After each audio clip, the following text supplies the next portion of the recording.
आषाढी एकादशी निमित्त आज आपण पाहणार आहोत मोकळी सळसळीत मऊसूत अशी साबुदाण्याची खिचडी।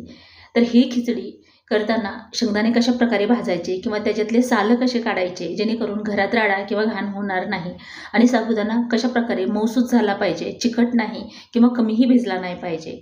तर मोकळा सळसळीत साबुदाणा भिजवण्यासाठी सोपी ट्रिक सांगितलेली आहे। पाण्याचं प्रमाण परफेक्ट सांगितलेलं आहे। ही साबुदाणा खिचडी करताना कुठल्या भांड्यामध्ये बनवली म्हणजे चिकटून राहणार नाही किंवा चिकट होणार नाही आणि मोकळी सळसळीत होईल। तर अशा प्रकारे एक ना एक साबुदाणा असा खुला खुला झालेला आहे। इतकी परफेक्ट ही खिचडी होते।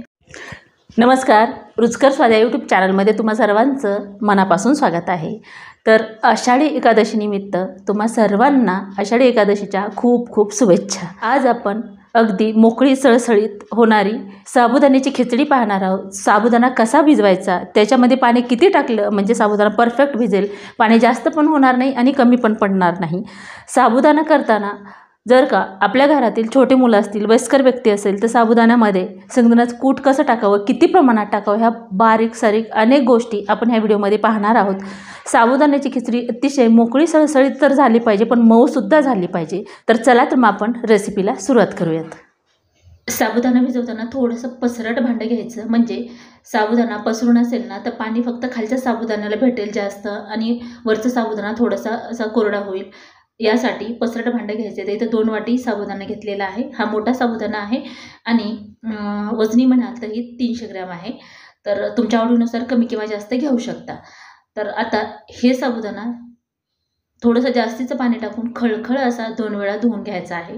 त्यापेक्षा जास्त धुवायचं नाही, नाही तर एकदा फुलला साबुदाणा की मग चिकटसुद्धा होऊ शकतो। आता पाणी टाकल्याबरोबर पटकन 1-2 वेळा असं ढवळून घ्यायचं की लगेचच त्यातलं पाणी बाहेर काढायचं। आता इथं बऱ्याचशा आपल्या मैत्रिणी हा साबुदाणा भाजून वगैरे घेतात, पण ही प्रोसेस करण्याची बिलकुलच गरज नाही। असाही साबुदाणा खूप छान भिजतो।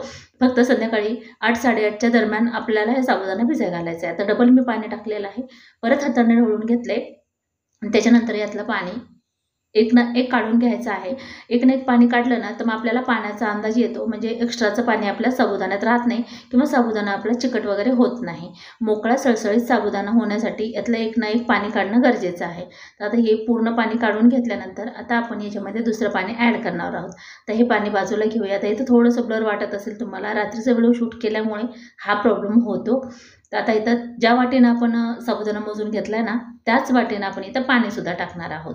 हे मेजरमेंट तुम्हाला कोणीही सांगणार नाही। आता इथं 2 वाटी साबुदाण्यासाठी आपण 1.5 वाटी पाणी टाकतो याच्यामध्ये। आणि असं बोटानं जर म्हटलं ना तर कधी कधी खूपसुद्धा जास्त पाणी झालं तर साबुदाणा मोकळा होत नाही। तर अर्धा इंचपेक्षा सुद्धा कमी आहे एवढं पाणी होतं। तर बरोबर 2 वाटी साबुदाण्यासाठी बरोबर 1.5 वाटी पाण्याचा वापर करायचा आहे। तर आता तुम्ही म्हणाल की जास्त पाणी टाकलं की साबुदाणा चांगला भिजेल, पण परफेक्ट साबुदाणा इथे भिजतो, थोडंसं गच्च वगैरे राहत नाही।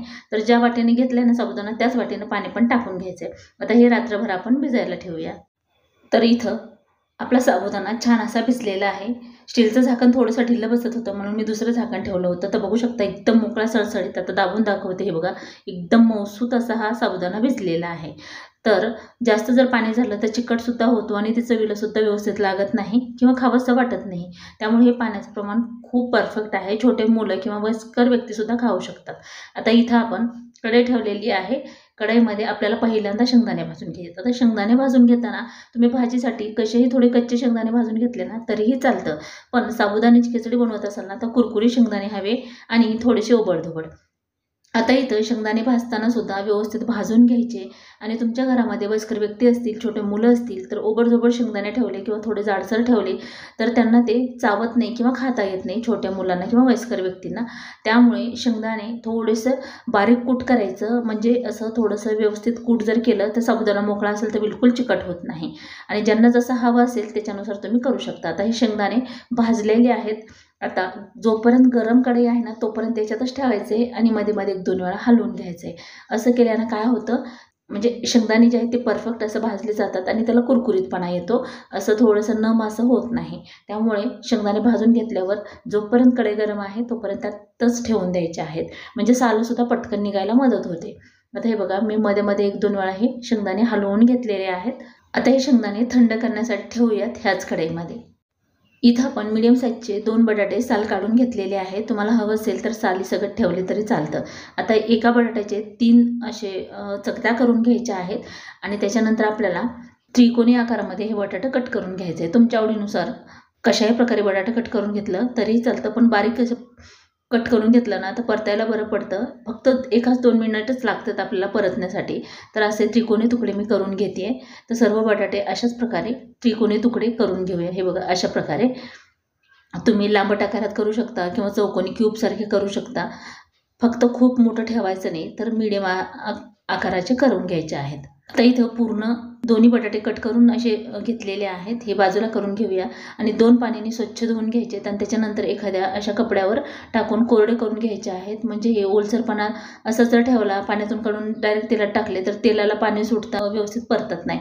शेंगदाणे सुद्धा थंड झालेले आहेत बघा, साल एकदम सहज निघते. आता मी तुम्हाला शेंगदाणा तोडून दाखवते. हे बघा याचे तुकडे होतात, त्याचा अर्थ कुरकुरीत झालेले आहेत. आता ह्याचे साल काढून घेऊया. साल सुद्धा अशा प्रकारे भाजल्यामुळे एक ना एक निघतं आणि कुरकुरी शेंगदाणे होतात. आता इथं साल काढण्याची अगदी सोपी ट्रिक्स तुम्हाला सांगते का, तर साल काढण्याची जी पद्धत आहे ना ही अतिशय सोपी आहे. का तर बऱ्याच वेळा काय होतं, आपण किचन कट्ट्यावरती जसं फटकून घेतो, मग ते शेंगदाण्याचे साल ना असं चिकटून बसतात, निघत नाहीत, खूप परेशानी होते किंवा फटकून घेतल्यामुळे इकडं तिकडं जातं. त्यामुळे अशा प्रकारे तुम्ही नक्की ट्राय करा आणि ही ट्रिक तुम्हाला कशी वाटली ते कमेंट करून नक्की सांगा. आता एक ना एक साल याचे काढून घेतल्यानंतर हे बघा असं झारणं घ्यायचं आणि या झारण्याने असं थोडंसं हलवून घेतलं एक ना एक साल जे आहे ते खालती पडतं. अशाच प्रकारे हे पूर्ण शेंगदाण्याचे साल आपण काढून घ्यायचे आहेत. तर हे बघा एकदम मस्त असे सालं निघलेले आहेत. तर बघू शकता एक ना एक सालं काढल्यानंतर हे बघा याच्यामध्ये सुद्धा शेंगदाणे वगैरे राहत नाही, फक्त थोडंसं त्याचे टोकं असतात ना तेवढेच याच्यामध्ये राहतात. आता मिक्सरच्या भांड्यामध्ये शेंगदाणे टाकून घेतलेत आणि पल्स मोडवर आपल्याला हे फिरवून घ्यायचं आहे. म्हणजेच डाव्या बाजूला फिरवलं की पल्स मोडवर फिरल्या जातं, जास्त वेळ म्हणजे फिरत नाही आणि त्यामुळे ओबडधोबड असं शेंगदाण्याचं कूट आपलं तयार होतं. हे बघा अशा प्रकारे. तरीही मी खूप मोठं ठेवलेलं नाही. छोटे मुलं असतील तर मग त्यांना चावता येत नाही किंवा तसेच गिळतात, त्या थोडंसं बारीक करायचं. आता इथं 8 मिरच्या घेतल्यात आणि थोडीशी कोथिंबीर घेतली. आता इथं साबुदाणासुद्धा सगळा सुट्टा करून घेतलेला आहे आणि शक्यतो साबुदाणा करताना ॲल्युमिनियमची किंवा स्टीलची कढई वापरायची नाही, लोखंडाची कढई प्रत्येकाच्या घरात असायला हवी. तर इथं आपण बटाटा फ्राय करणार आहोत अगोदर म्हणून इथं 2 पळी तेल टाकले, नाही तर एवढं साबुदाण्यासाठी 1 किंवा 1.5 पळी तेल पुरेसं होतं. आता इथं कढई ठेवून घेतली आहे आणि लोखंडाची कढई वापरली ना साबुदाणा खिचडी करायला तर बिलकुल चिकट होत नाही, साबुदाणा एकदम मोकळा होतो आणि असंही आपल्या शरीरासाठी लोहसुद्धा तितकंच गरजेचं आहे. तर आता इथं तेल गरम झाले का बघितलं, तुम्हाला जिरे आवडत असतील किंवा टाकत असेल तर तुम्ही फोडणीसाठी टाकू शकता. तर बघू शकता बटाटा एकदम कोरडं टाकायचं आहे, त्यामुळे फक्त 1-2 मिनटामध्येच हे बटाटे छान परतलं जातं फास्ट गॅसवर. बटाटा टाकल्यानंतर मीडियम किंवा लो फ्लेम करायची नाही, तर एकदम फास्ट गॅस करायचा, म्हणजे बटाटा अगदी पटकन कमी वेळेमध्ये परतून होतं. उकडलेला बटाटा टाकला ना तेवढी चव लागत नाही, जेवढं की परतलेलं बटाटा लागतं ना चवीला छान तसं. आता इथं पाव चमचा मीठ टाकून घेतले बटाट्याला छान चव येण्यासाठी आणि फास्ट गॅसवर हे छान परतून घेऊया आपण. आता हे टाकल्यानंतर असं सोडून द्यायचं नाही, म्हणजे एक ना एक सारखं असं हलवत राहिलं ना तर सगळीकडून बटाटा छान म्हणजे परतून होतं. आता हे हलवून घेऊन आपण हे परतून घेऊया. तर बघू शकता 1-1.5 मिनिट झाला असेल तर हे याला छान कलरसुद्धा आला आहे आणि थोडासा कुरकुरीतपणा येतो, पण नंतर जेव्हा आपण झाकून ठेवू ना तेव्हा ते बटाटा तळलेलं सॉफ्ट होतं. आता इथं 7 ते 8 थोडेसे मोठे तुकडे ठेवायचे, म्हणजे ज्याला आवडत नाही ना साबुदाण्यामध्ये मिरची खायला ते बाजूला पटकन करू शकता, ठेवायचे आहेत. तर मिरची शेवटी का टाकले तर बटाट्याच्या अगोदर टाकली ना तर बटाटा परतेपर्यंत मिरची करपली जाते, त्यामुळे बटाटा अगोदर परतून घ्यायचं. मिरचीला असं काही जास्त वेळ लागत नाही परतण्यासाठी आणि मिरची बटाट्यात टाकली ना तर तिखटपणासुद्धा बटाट्याला येतो आणि पूर्ण खिचडीला सुद्धा. आता ही मिरचीसुद्धा बघा परतून झालेली आहे बऱ्यापैकी. आता एकादशीला खिचडी करतोय त्यामुळे याच्यात वेगळं काही जात नाही, फक्त जिरे पावडर मी ते ॲड केलेली आहे. जिरे पावडर टाकली ना ह्या बटाट्याला सुद्धा चव येते आणि खिचडीला सुद्धा. तुम्हाला आवडत असेल तर टाका, नाही टाकलं तरी काही हरकत नाही. चवीला असं ही खिचडी खूप भन्नाट अशी होते. साबुदाण्याची खिचडी करताना शक्यतो हिरवी मिरची तिखट असणारी वापरायची आहे. जर का हिरवी मिरची तिखट नसेल जास्त, इथे थोडीशी कोथिंबीर टाकून घेऊया आपण. तर मग जास्त तिखट हिरवी मिरची नसेल तर काय करायचं, तर लाल मिरची साबुदाण्याची खिचडी करायची, म्हणजे चवीला छान लागते. का तर फिक्की असेल ना तर मग चव लागत नाही त्या खिचडीला. तर इथं बटाटा आपण चेक केलं तर एकदम बऱ्यापैकी असं कुरकुरीत झाले. आता थोडंसं 1च मिनिट आपण झाकून ठेवूया. इथं ज्या वाटीनं आपण साबुदाणा घेतला होता त्याच वाटीनं तुम्हाला हवं असेल तर 1 वाटी आणि जास्त आवडत असेल तर 1.5 वाटी साबुदाण्यामध्ये शेंगदाण्याचं कूट घालू शकता. तर पूर्ण फुल वाटी भरून आपण इथं हे शेंगदाण्याचं कूट टाकून घेतलेलं आहे. आता हे व्यवस्थित मिक्स करून घेण्यासाठी थोडंसं मीठ टाकलेलं आहे, अगदी पाव चमच्याला सुद्धा कमी. आता हे पूर्ण साबुदाण्याला मिक्स करून घेऊया. तुमच्या आवडीनुसार शेंगदाण्याचं कूट थोडंसं कमी किंवा जास्त जरी झालं तरी काही प्रॉब्लेम होत नाही किंवा चवीमध्ये बदल होत नाही. हे बघा अशा प्रकारे एकदम मोकळं साबुदाणा आपला झालेला आहे. बिलकुल पाणी जास्त झालेलं नाही किंवा कमी भिजलेला नाही. आता हे साबुदाणा पूर्ण मिक्स करून झाला आहे आणि शेंगदाण्याचं कूटसुद्धा बरोबर झालेलं आहे. तर आता आपण फोडणी टाकायला घेऊया. तर हे बघा झाकून ठेवल्यामुळे बटाटा एकदम सॉफ्ट असं होतं, अगोदर तळलेलं असं. त्यामुळे आता इथे शेंगदाणे मी थोडेसे बाजूला करून ठेवले होते, ते याच्यात ॲड केलेले आहेत. तुम्हाला आवडत असेल तर टाका, नाही टाकले तरीही काही हरकत नाही. आता हे शेंगदाणे टाकल्यानंतर सुद्धा थोडंसं आपण हलवून घेऊया आणि त्याच्यानंतर आता आपण याच्यामध्ये हे साबुदाणा पूर्णच टाकून घेऊया. तर मी इथं काय करणार आहे तर पूर्ण साबुदाणा याच्यात टाकणार आहे, पण थोडासा नंतर. आता बऱ्याच वेळा काय होतं, एखादं आपल्या घरातली व्यक्ती बाहेर असते, आपण साबुदाणा बनवला नंतर जर ते गरम केलं तर ते वातड होतो. त्यामुळे काय करायचं, सर्व साबुदाणा टाकून घ्यायचा. फक्त थोडंसं 2च मिनिट हे गरम झाला जरासा की ते साबुदाणा बाजूला करून घ्यायचा आणि जेव्हा ज्याला पाहिजे तेव्हा तुम्ही ते थोडंसं परतून दिला तर व्यवस्थित सॉफ्ट असा राहतो, कडक होत नाही. अशा प्रकारे तुम्ही करू शकता. आता इथं थोडासा गरम झाला की थोडा साबुदाणा आपण काढून घेऊया. इथं मला साबुदाणा थोडासा बाजूला करायचा म्हणून ही कढई ठेवले. नाहीतर काय करायचं, थोडीशी मोठी कढई घ्यायची, म्हणजे साबुदाण्यापेक्षा दुप्पट असणारी, म्हणजे साबुदाणा व्यवस्थित हलवता येतो. व्यवस्थित हलवला साबुदाणा तर एक ना एक भाजला जातो.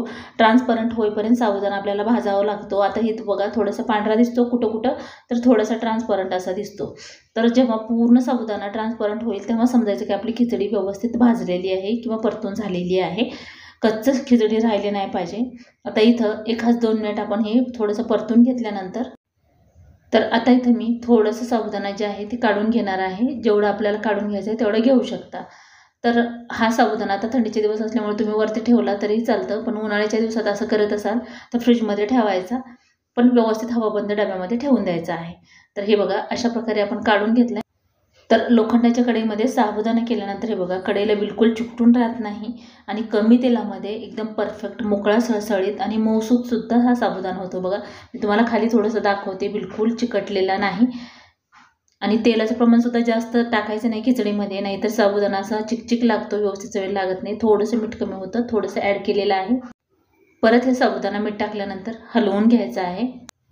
तर बघू शकता पहिल्यापेक्षा बऱ्यापैकी ट्रान्सपरंट झालेलं आहे, पण थोडंसं पांढरं दिसतंय. पूर्ण साबुदाणा एकसारखा होईपर्यंत आपल्याला हे परतून घ्यायचं आहे आणि तेही मीडियम गॅसवर, फास्ट गॅसवर नाही. तर साबुदाणा छान असा परतून झाला आहे. थोडीशी कोथिंबीर टाकूया. कोथिंबीर टाकल्यानंतर परत परतून घ्यायचं आहे. तर बघू शकता एकदम झटपट होणारा आणि परफेक्ट असा साबुदाणा आपला तयार झालेला आहे. तर इथं मी जरा वेळसुद्धा झाकून ठेवलेला नाही साबुदाणा. जर का तुम्हाला वाटलंच अगदी पटकन हवा आहे, ते बघा बटाटासुद्धा एकदम परफेक्ट असं शिजलेला आहे. तर थोडासा पांढरट आहे तोपर्यंत साबुदाणा झाकून ठेवायचा आहे, ते पण एखाद्या मिनिटासाठी. तुम्ही जास्त वेळासाठी जर ठेवला ना तर खालून लागू शकतो, मग पूर्ण साबुदाण्याची चव जे व्यवस्थित लागत नाही. आता इथं प्लेटमध्ये हा साबुदाणा काढून घेऊया. तर एक साबुदाणा जे आहे ते मोकळा किंवा सुट्टा झालेला आहे. चवीला सुद्धा तितकाच भन्नाट झालं आहे. तर आजची साबुदाण्याची रेसिपी तुम्हाला कशी वाटली ते कमेंट करून नक्की सांगा. व्हिडिओ आवडला असेल तर लाईक करा, शेअर करा, सबस्क्राईब करा आणि पूर्ण व्हिडिओ पाहिल्याबद्दल धन्यवाद. चला तर भेटूया अशाच एका छानशा रेसिपीमध्ये. Bye bye and take care.